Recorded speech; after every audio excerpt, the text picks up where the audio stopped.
Thank you Mahajan sir. धन्यवाद doctor रामगुलम।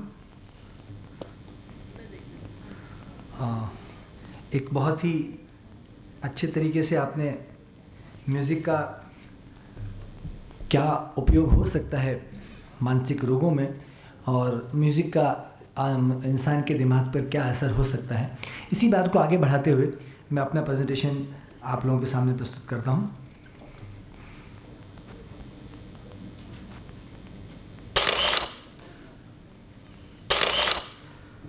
सबसे पहले हम शुरू करेंगे म्यूज़िक क्या, किसे बोलेंगे म्यूज़िक। इसकी डेफिनेशन ऑक्सफोर्ड डिक्शनरी ने दी है। ये एक आर्ट है, कला है, जिसके अंदर या तो वोकल, जैसा कि हम सब जानते हैं, या इंस्ट्रूमेंटल तरीके से ध्वनि का उत्पादन किया जाता है, जिसके कारण से सुरीला स्वर या सुनाई देने वाला या वोकल स्वर निकलता है, जिसमें हारमोनी होती है और जिसमें भावनाओं का आदान प्रदान भी होता है। Music is an art, entertainment जो हमें मनोरंजन करता है, प्लेजर हमें खुशी देता है, मेडिटेशन, म्यूज़िक जो स्पेशली वोकल म्यूज़िक करने वाले लोग हैं वो उसको अच्छे से समझते हैं कि it is also form of meditation.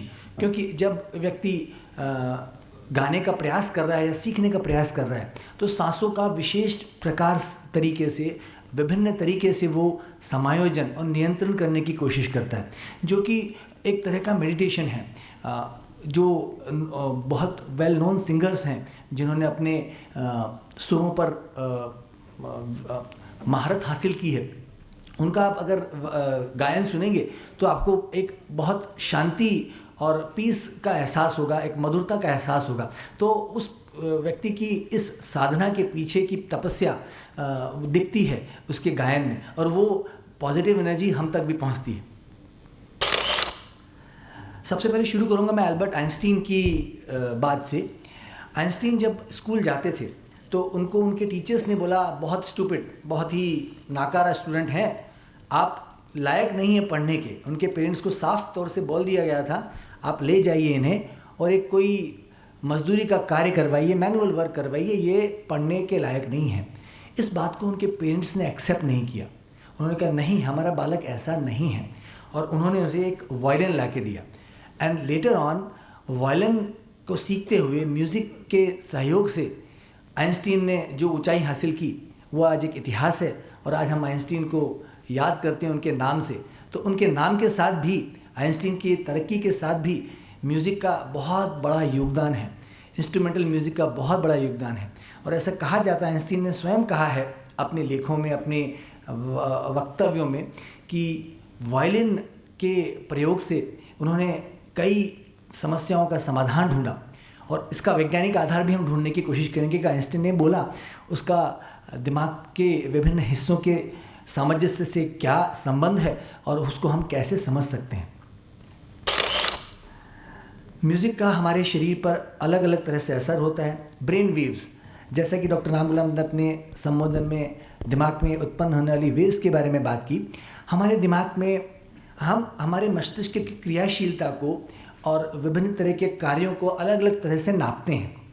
एक नापने का तरीका होता है इलेक्ट्रोएन्सेफेलोग्राम, जिसके अंदर हम मस्तिष्क की इलेक्ट्रिक करंट्स को नापने का प्रयास करते हैं। उसमें मुख्य तौर पर 4 तरह की वेव्स रहती हैं फ्रीक्वेंसी के आधार पर, अल्फ़ा, बीटा, थीटा और डेल्टा। अल्फ़ा वेव्स के बारे में, जिसकी फ्रीक्वेंसी 8 से 12 के बीच में रहती है, बहुत बात होती है, और ऐसा कई शोध के द्वारा ये साबित हुआ है कि 8 से 12 या अल्फ़ा वेव अचीव करने के लिए बहुत सारे मेडिटेशन की क्रियाएं होती हैं, और ये अनुभव भी की जा सकती है और इसको नापा भी जा सकता है EEG के द्वारा। तो इस तरह से हम वैज्ञानिक प्रमाण भी प्रस्तुत कर सकते हैं संगीत का मानव मस्तिष्क पर। Breathing and heart rate, music का, संगीत का सांस के लेने की तरीके पर और हार्ट रेट, दिल की धड़कन पर भी असर होता है। इसके बारे में आगे की मेरी कुछ स्लाइड में बताऊंगा कि अलग अलग म्यूज़िक का क्या असर होता है, और फास्ट और स्लो म्यूज़िक और मीडियम म्यूज़िक का भी अलग अलग तरह से असर होता है। Classical, rock, jazz, in music का भी अलग अलग तरह से असर इंसानी शरीर पर और दिमाग पर पाया जाता है। स्टेट ऑफ माइंड, दिमाग की स्थिति का भी फर्क पड़ता है। अदर बेनिफिट जैसे कि बीपी कम होना, आपकी इम्यूनिटी बूस्ट होती है, मसल टेंशन रिलीज होती है और इससे भी कई अधिक फायदे होते हैं। हम ये समझने का प्रयास करेंगे कि म्यूज़िक या संगीत हमारे दिमाग के कौन से हिस्से के द्वारा एनालाइज किया जाता है। मोटे तौर पर हमारे दिमाग के दो हिस्से होते हैं, लेफ्ट और राइट। अगर कोई व्यक्ति सीधे हाथ से कार्य करता है तो उसका बायां दिमाग analysis, logic, analysis, organisation, administration, maths, reasoning इस पर काम करता है। और जो दायां मस्तिष्क है उसका वो भावनाएं, कला, आर्ट, म्यूज़िक इस पर काम करता है। शुरुआत के दौर में दाएं दिमाग को इतना महत्व नहीं दिया गया था। जैसे जैसे वैज्ञानिकों की समझ मस्तिष्क के बारे में बढ़ी तो दाएं दिमाग की ताकत और उसकी शक्ति का एहसास हमें धीरे धीरे होने लगा, क्योंकि दायां दिमाग, दायां मस्तिष्क एक्टिवेट होता है जब कोई व्यक्ति म्यूज़िक या सुन रहा है या संगीत की साधना कर रहा है या तो कोई इंस्ट्रूमेंट बजा रहा है। हर एक क्रियाविधि में उसका एनालिसिस आपके दाएं मस्तिष्क में हो रहा है। और इसका मतलब ये नहीं कि उसमें बायां मस्तिष्क काम नहीं कर रहा। बायां मस्तिष्क उसके जो लॉजिकल और सीक्वेंसिंग है उसको भी देख रहा है, तो दोनों मिलकर काम करते हैं। और इन दोनों मस्तिष्क के हिस्से आपस में कॉर्पस कैलोसम नाम के एक स्ट्रक्चर से जुड़े रहते हैं। ऐसा शोध से पाया गया है कि जो लोग वायलिन प्ले करते हैं, इंस्ट्रूमेंट प्ले करते हैं या जो संगीत की साधना करते हैं, वोकल म्यूज़िक गाते हैं या उसकी साधना करते हैं, उनके कॉर्पस कैलोसम आम तौर पे बाकी लोगों की तुलना में ज़्यादा बड़े होते हैं। मुद्दे की बात ये, उनके बीच में दाएं और बाएं मस्तिष्क के आपस में आदान प्रदान ज़्यादा हो रहा है। इसका मतलब उनका मस्तिष्क ज़्यादा अच्छे से काम कर रहा है, ज़्यादा क्रियाशीलता है। और ये एक बहुत ही इम्पॉर्टेंट फाइंडिंग है। इसी बात को आगे जारी रखते हैं हम जानने का प्रयास करेंगे म्यूज़िक के कारण से हार्ट बीट पे क्या असर पड़ता है। अगर स्लो म्यूज़िक, धीमा म्यूज़िक है तो उससे हार्ट बीट कम हो जाती है, धीमी हो जाती है और ब्लड प्रेशर भी कम होता है। इसी तरह से फास्ट म्यूज़िक इन दोनों चीज़ों को बढ़ा देता है। ब्रेन वेव्स पे जैसे मैंने डिस्कस किया कि अल्फ़ा ब्रेन वेव्स बढ़ती हैं अगर स्लो म्यूज़िक, क्लासिकल म्यूज़िक की तरफ जाते हैं। इसके कारण से आपकी याददाश्त करने की क्षमता, एकाग्रता की क्षमता, शारीरिक कोऑर्डिनेशन, मानसिक विकास बढ़ता है। और यहाँ तक कि क्लासिकल म्यूज़िक हमारे ब्रेन्स की सेल के रीजनरेशन में भी मदद करता है। मुद्दे की बात ये, अगर चोट लगी, अगर तनाव के कारण हमारी नर्व्स के अंदर नुकसान हुआ तो वो भी पुनः जीवित हो सकते हैं, वो वापस नॉर्मल हो सकते हैं म्यूज़िक की मदद से। ये हम जानने का प्रयास करेंगे। कार्डियक सर्जरी और न्यूरो सर्जरी के टाइम पे म्यूज़िक का उपयोग करके कई लोगों ने बहुत अच्छे अच्छे रिजल्ट्स हासिल किए हैं। इसके अलावा और क्या असर हो सकते हैं म्यूज़िक के बॉडी पर? हीलिंग पावर बढ़ जाती है, हीलिंग की स्पीड बढ़ जाती है। हमारे शरीर में जो चोट है वो बेहतर तरह से हील हो सकती है, हमारा दर्द कम हो सकता है, एंग्जाइटी कम होती है। इसके अलावा लंबे समय तक अगर म्यूज़िक सुने तो हमारी लैंग्वेज स्किल, बातचीत करने का vocabulary, communication skills, language skills, इसमें बेहतरी होती है, क्रिएटिविटी बढ़ जाती है, हैप्पीनेस, खुशी देता है। इसके अलावा म्यूज़िक में लंबे समय तक थकान और नींद को भी आने में मदद करता है। म्यूज़िक का और क्या असर हो सकता है? म्यूज़िक से हमारे जो थकान है, कमज़ोरी है या बहुत ज़्यादा मेहनत करके आदमी आया थक गया और म्यूज़िक में अगर वो ध्यान देगा तो उसकी थकान दूर हो जाती है। ऐसा हम सब अनुभव भी करते हैं अपनी लाइफ में। इसके अलावा म्यूज़िक सुनने से शरीर में, दिमाग में डोपामिन नाम का न्यूरोट्रांसमीटर निकलता है। डोपामिन की बड़ी इंपॉर्टेंस है हमारे शरीर में, दिमाग में। डोपामिन वो न्यूरोट्रांसमीटर है जो हैप्पी हार्मोन्स बोला जाता है। जब हम कभी किसी से खुश होते हैं, कोई भोजन हमें पसंद आता है, यहाँ तक कि नशे की लत वाले लोगों में भी दिमाग के विशेष हिस्से में डोपामिन रिलीज होता है, इसीलिए वो कार्य बार बार करने की इच्छा होती है। यही खुशी, यही अनुभव म्यूज़िक के बाद भी पाया जाता है। तो डोपामिन इसीलिए बार बार, जिसको अगर किसी व्यक्ति को म्यूज़िक में आनंद आना शुरू हुआ तो वो डोपामिन से उसको आनंद लेता है, अगली बार वो डोपामिन फिर चाहिए उसको तो वो फिर वही काम करेगा। So this creates a positive cycle. तो हमारा मस्तिष्क भी उसमें बहुत वैज्ञानिक तौर पे काम कर रहा है। रास्ते हैं, उसको ढूंढना हमें है। इसी प्रकार अगर नींद नहीं आ रही है, रिलैक्स नहीं हो रहा आदमी, म्यूज़िक की मदद से वो कर सकता है। इसके अलावा बैकग्राउंड म्यूज़िक, अगर क्लासिकल बैकग्राउंड स्लो म्यूज़िक कहीं कार्य क्षेत्र में चलता है तो वहाँ पर पाया गया है लोगों की क्रियाशीलता, क्रिएटिविटी में बढ़ोतरी मिलती है। इसी प्रकार म्यूज़िक व्यक्ति में अच्छा महसूस करने की और पॉजिटिव इमोशन लाने की संभावनाओं को बढ़ाता है। अभी ये छोटा सा मैं एक स्कैन आपके सामने दिखाने का प्रयास किया है। ये फंक्शनल ब्रेन इमेजिंग है। फंक्शनल ब्रेन इमेजिंग का मतलब क्या है कि दिमाग में कौन से हिस्से में कितनी क्रियाशीलता है किसी विशेष कार्य के दौरान। यहाँ हमने अलग अलग स्लाइड्स में बताया country music, classical music, rock music, rap music and family music, और ये अलग अलग कलर हैं। एक कलर का एक कॉन्सेप्ट है क्रियाशीलता से। ये इंद्रधनुष के रंगों से जुड़ा है। इंद्रधनुष में कैसे रंग होते हैं? विबग्योर, बैनी, यहाँ पिनाला।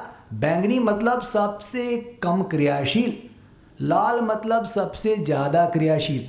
और ये कलरों का, रंगों का, इंद्रधनुष का जो प्रेजेंटेशन है क्रियाशीलता का, ये फंक्शनल इमेजिंग ह्यूमन ब्रेन्स में भी चलता है। ये आपको जो प्लैनेट्स हैं उनके फोटोग्राफ्स चलते हैं, कहीं भी जाएंगे आप, जब भी कभी क्रियाशीलता को दर्शाना है किसी भी क्षेत्र में तो इन्हीं रंगों का इस्तेमाल किया जाता है। ये बेसिक कॉन्सेप्ट है। अब हम यहाँ देखेंगे क्लासिकल म्यूजिक के अंदर बीच में जो ब्रेन के टेम्पोरल और पैराइटल लॉब के हिस्से में लाल रंग दिखता है। ये लाल रंग बाकी और कहीं नहीं दिखता इतना। मुद्दे की बात ये, वैज्ञानिक प्रमाण इस और इंगित करते हैं कि क्लासिकल म्यूजिक सबसे ज़्यादा दिमाग को स्टिमुलेट करता है, सही दिशा देता है और खुशी प्रदान करता है। ये वैज्ञानिक प्रमाण बोलते हैं। म्यूजिक या संगीत दिमाग के विभिन्न हिस्सों को स्टिमुलेट करता है। ऑडिटरी यानी कि जो दिमाग का हिस्सा सुनने वाले कार्यों को देखता है। लिम्बिक सिस्टम दिमाग का हिस्सा जो भावनाओं को देखता है। और इसी प्रकार बाकी दूसरे हिस्से भी स्टिमुलेट होते हैं और उससे उनमें क्रियाशीलता बढ़ती है और हमें अच्छा लगता है। म्यूज़िक के कारण से देखा गया माइग्रेन और क्रॉनिक हेडेक के मरीजों में उनकी इंटेंसिटी, गंभीरता और समय भी उनका दर्द का कम पाया गया रिसर्च के द्वारा। इसी तरह बच्चे जो ADHD तरह अटेंशन डेफिसिट हाइपरकिनेटिक डिसऑर्डर नाम की बीमारी के बच्चे होते हैं जो हमारे पास आते हैं, बच्चे बहुत चंचल रहते हैं।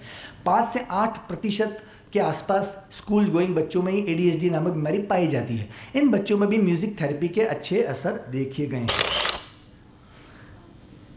म्यूज़िक से डोपामिन तो बढ़ता ही है, जैसा हमने बात की, ऑक्सीटोसिन भी बढ़ता है। इन दोनों हार्मोन्स की क्या इंपॉर्टेंस है, छोटी सी एक दो मिनट में हम समझेंगे।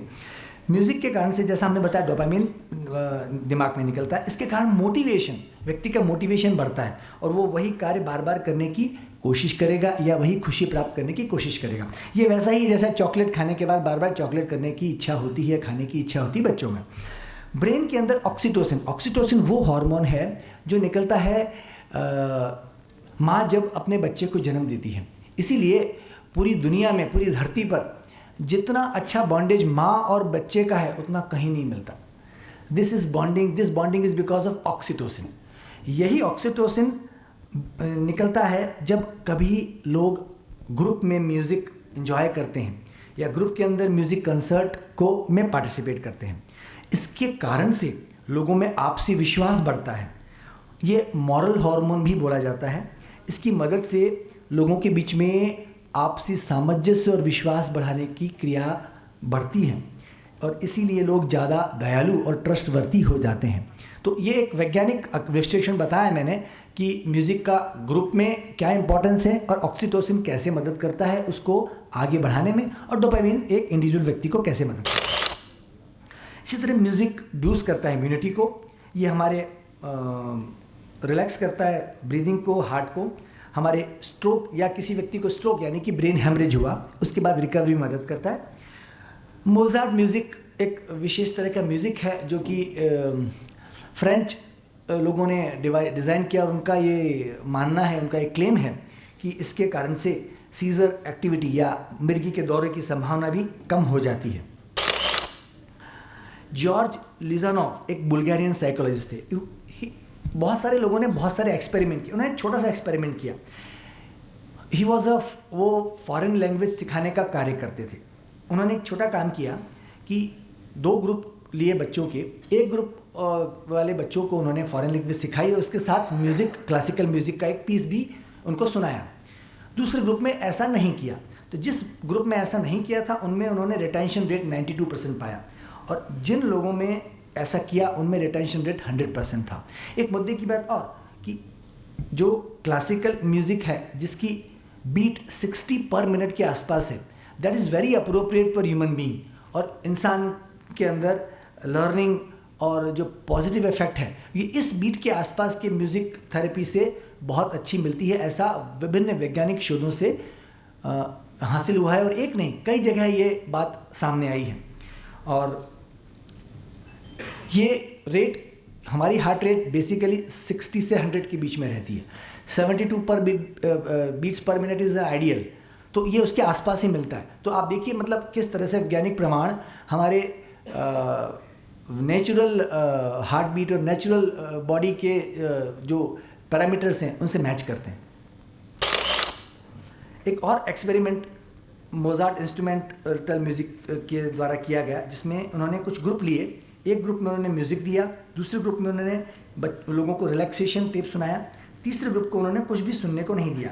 तो उन्होंने देखा कि सबसे ज़्यादा स्कोर जो परफॉर्मेंस का था वो फर्स्ट ग्रुप में आया जो 119 था, सेकंड में थोड़ा कम, और सबसे कम जिनमें कोई भी एक्टिविटी नहीं की गई। इसी प्रकार म्यूज़िक हमारे कॉर्टिसोल लेवल, दिमाग में जो स्ट्रेस हार्मोन्स हैं उनको भी कुछ तरह से असर करता है। और म्यूज़िक बहुत ज़्यादा एक्सरसाइज करने के बाद या फास्ट टेम्पो म्यूज़िक होने से कॉर्टिसोल लेवल बढ़ते हैं। स्लो, क्वाइट, काम और क्लासिकल म्यूज़िक से ये कम होता है। कॉर्टिसोल लेवल अगर सर्जरी में, बिकॉज हमारे शरीर में कभी भी कोई तनाव आएगा या स्ट्रेस आएगा तो कॉर्टिसोल एक हार्मोन है जो उसमें बढ़ता है। अलग अलग लोगों में उसका अलग अलग असर है। कॉर्टिसोल लेवल बढ़ता भी है, बढ़ना भी कुछ हद तक ठीक है, पर अगर वो लेवल कम रहे तो बहुत अच्छा रहता है। और इसके लिए कई लोगों ने जॉइंटली सर्जिकल प्रोसीजर्स के अंदर भी इसका एक्सपेरिमेंट करके देखा कि जो पेशेंट को पसंद है वैसा म्यूज़िक जब सर्जरी के दौरान सुनाया गया तो उन पेशेंट्स के कॉर्टिसोल लेवल 50% कम बढ़े, और उन पेशेंट्स में रिकवरी भी बहुत ज़्यादा फास्ट हुई। Doctor John diamond, Australian physician and psychiatrist, जैसा कि अभी बर्ग साहब ने इनॉग्रल सेशन में बताया कि रॉक म्यूज़िक के बारे में बहुत नेगेटिव बातें बताई, वैसा ही इनकी रिसर्च से भी साबित हुआ। उन्होंने पाया कि म्यूज़िक और मसल स्ट्रेंथ का बड़ा गहरा रिलेशन है, और उन्होंने पाया कि मसल स्ट्रेंथ वीक हो जाती है अगर व्यक्ति को लंबे समय तक या बार बार रॉक म्यूज़िक के से एक्सपोज कराया जाए। और इनका यह कहना है कि इसके कारण स्विचिंग ऑफ ब्रेन और रॉक म्यूज़िक में बीट्स तारतम्य नहीं होता, सिंक्रोनाइजेशन का कुछ इशू रहता है, इसलिए ये हार्मफुल है ह्यूमन बॉडी के लिए।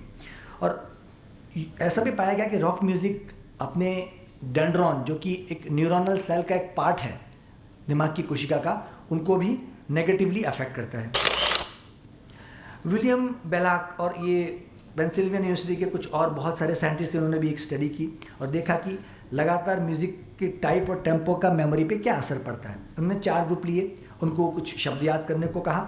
एक ग्रुप में उन्होंने इंस्ट्रूमेंटल पीस दिया, या तो स्लो क्लासिक था या स्लो जैज़ था या फास्ट क्लासिक फास्ट जैज़, और लास्ट में उन्होंने पाया कि म्यूज़िक का टेम्पो अगर हम चेंज करते हैं स्लो टू फास्ट, और या टाइप चेंज करते हैं, तो उसके अंदर टाइप के कारण कोई फ़र्क नहीं आता, पर टेम्पो फ़र्क करने पर कुछ उसके रिजल्ट चेंज हो जाते हैं। म्यूजिशियन और नॉन म्यूजिशियन जो ग्रुप थे उनके ऊपर भी कुछ एक्सपेरिमेंट किए गए, और ये पाया गया कि फास्ट, मीडियम और स्लो म्यूज़िक या तो इंक्रीज, डिक्रीज, स्लाइटली इंक्रीज और डिक्रीज हार्ट रेट करता है। मतलब टेम्पो के डायरेक्टली प्रोपोर्शनेट है हार्ट रेट, और ब्लड प्रेशर भी वैसे ही फ़र्क पड़ता है। इसका लोगों के म्यूजिशियन और नॉन म्यूजिशियन होने से कोई फ़र्क नहीं है। ऑप्टिमम फ्रीक्वेंसी फॉर रिलैक्सेशन, तनाव मुक्ति के लिए सबसे समुचित क्या फ्रीक्वेंसी होना चाहिए। फ्रेंच ओटोलॉजिस्ट अल्फ्रेड थॉमस का कहना है कि वायलिन, सितार, वीणा, तानपुरा ये ब्रेन के अंदर रिलैक्सिंग वेव्स प्रोड्यूस करते हैं, अल्फा वेव्स प्रोड्यूस करते हैं, उसके कारण मसल टेंशन कम होता है, रिलैक्सेशन आता है, कामिंग आता है। फ्रीक्वेंसी जो म्यूज़िक की 5000 से 8000 मेगाहर्ट्ज़ हैं, ये अल्फ़ा बैंड को ब्रेन में करने में प्रमोट करती है। म्यूज़िक जो है 60 बीट्स पर मिनट बहुत इफेक्टिव है, पहले भी बात की। Health effect of Indian classical music Ayurveda के हिसाब से डिफरेंट साउंड डिफरेंट चक्र पे असर करते हैं। हायर फ्रीक्वेंसी हेड रीजन को अफेक्ट करती हैं, लोअर फ्रीक्वेंसी स्पाइन और लोअर एब्डोमेन को करती हैं, और इंटरमीडिएट चेस्ट और नेक को करती हैं। म्यूजिक थेरेपी मोटे मोटे तौर पे बताऊंगा मैं, बाकी फिर सर आके बताएंगे। हमारे साथ बहुत एमिनेंट स्पीकर हैं mister Bhaskar Khandekar. Systemic approach और इंटरवेंशन में दो तरह की म्यूजिक थेरेपी देते हैं, या तो एक्टिव लिसनिंग होता है या प्लेइंग या बोथ। एक्टिव लिसनिंग में व्यक्ति खुद एक्टिवली पार्टिसिपेट भी करता है, या तो वोकल म्यूजिक या इंस्ट्रूमेंटल में। प्रेसेप्टिव में व्यक्ति सिर्फ रिसीव करता है। दो फॉर्म है, स्ट्रक्चर्ड या फ्लेक्सिबल। स्ट्रक्चर्ड के अंदर विशेष तरह का म्यूजिक ही प्रस्तुत किया जाता है जो हर एक में एक जैसा है। फ्लेक्सिबल में उसको बदल सकते हैं। गॉडमैन ने म्यूज़िक की हीलिंग पावर के बारे में अलग अलग हिस्ट्री के हिसाब से एरा डिसाइड किए। शुरू में म्यूज़िक थेरेपी के बारे में मैजिकल थिंकिंग थी कि ये सुपरस्टिशियस है, बाद में रिलीजियस ईश्वर से जोड़ा गया, और लेटर ऑन साइंटिफिक हो गया। म्यूज़िक थेरेपी इन इंडिया ये इंडिविस्टिक है और स्पिरिचुअल एम है इसके अलावा मोस्ट कॉमन जो अप्रोच है वो राग बेस्ड है, और ये डिटेल में डॉक्टर भास्कर साहब बताएंगे, और इसके कारण से कामिंग इफेक्ट आता है। First conference on Indian music therapy जो ऑर्गेनाइज हुई थी वो 2006 में चेन्नई में हुई थी, और उस दौरान उन्होंने बहुत सारे अपने पैरामीटर्स बनाने की कोशिश की। गंधर्व वेद म्यूज़िक से संबंधित है, और इसमें बहुत सारे म्यूज़िक, डांस और पोइट्री के बारे में बातें कही गई है। मैं विस्तार से बात करूँगा इस बारे में। Proofs of effects of Gandharva Veda music, इसके बहुत सारे प्रूफ्स हैं कि गंधर्व वेदा म्यूजिक के पॉजिटिव इफेक्ट क्या हो सकते हैं। जैसे कि यूएस के अंदर ग्रुप ऑफ रिसर्चर ने बताया कि वैदिक म्यूजिक के कारण से ब्रेन में EG 4 to 8 फ्रीक्वेंसी की मेगाहर्ट्ज़ की जो VG वेव बढ़ जाती है। इसी के अलावा एक और यूएस रिसर्च से कंफर्म हुआ कि इसके कारण से, म्यूज़िक के कारण से, वैदिक म्यूज़िक के कारण से म्यूज़िक बैलेंस, फिजियोलॉजी करती है, टेंशन दूर करती है, और लेथार्जी और एक्टिविटी को कम करती है, एक्टिव रहती है। When used to what, कब और क्या यूज़ करें ये देखने की बात है। मोटे मोटे तौर पे इसका कोई स्पेसिफिक पैरामीटर्स या गाइडेंस नहीं है, पर कुछ रिसर्चर्स ऐसा बोलते हैं कि एक्टिव म्यूज़िक थेरेपी वहाँ यूज़ करनी चाहिए जहाँ पर मरीज बहुत ज़्यादा डिस्टर्ब है, यानी कि वो खुद भी इन्वॉल्व हो। फॉर एग्जांपल, अगर किसी व्यक्ति का लेफ्ट ब्रेन डिस्ट्रॉय हो गया तो हम राइट ब्रेन का इस्तेमाल करके उसकी वोकेबुलरी और बोलने की शक्ति को वापस ला सकते हैं with the help of music. इसी तरह ज़्यादा रिसेप्टिव यानी कि सुनने वाली म्यूज़िक थेरेपी ज़्यादा एफिशिएंटली माइडल कंडीशन में यूज़ कर सकते हैं। म्यूज़िक कैसे वर्क करता है, ये एक इमोशनल एक्सप्रेशन का वे है। म्यूज़िक के कारण से लोग सोशली एक्टिव होते हैं और सोशल डेफिसिट कम होती है। म्यूज़िक के कारण से लोग मोटिवेट होते हैं। म्यूज़िक के कारण से लोग साइकेट्रिक डिसऑर्डर के अंदर जो प्लेजर की कमी है वो उनको मीनिंगफुल लाइफ मिलती है। म्यूज़िक के कारण से साइकोमोटर एक्टिविटी बढ़ती है, शारीरिक क्षमताएँ बढ़ती हैं। म्यूज़िक इंस्ट्रूमेंट प्ले करने से हाथ पैरों का कोऑर्डिनेशन, शरीर का कोऑर्डिनेशन बेटर होता है। डिमेंशिया वाले पेशेंट में हेल्पफुल होता है। म्यूज़िक के कारण से हमारी व्यक्ति का self relation with others better होता है, कम्युनिकेशन अच्छा होता है। ऑटिज्म में इस प्रोसेस को यूज़ किया जाता है। सिंगिंग से राइट हेमिस्फीयर या दायां दिमाग ज़्यादा क्रियाशील होता है। इसके कारण से लोगों का बातचीत करने का तरीका, लोगों की वोकेबुलरी डिमेंशिया के अंदर यूज़ करते हैं, हेमिस्फेरिक लीजन्स में यूज़ करते हैं। Music therapy rhythm, breath control और आर्टिकुलेशन के थ्रू हमारे कार्य को और बेहतर बनाता है। Thank you.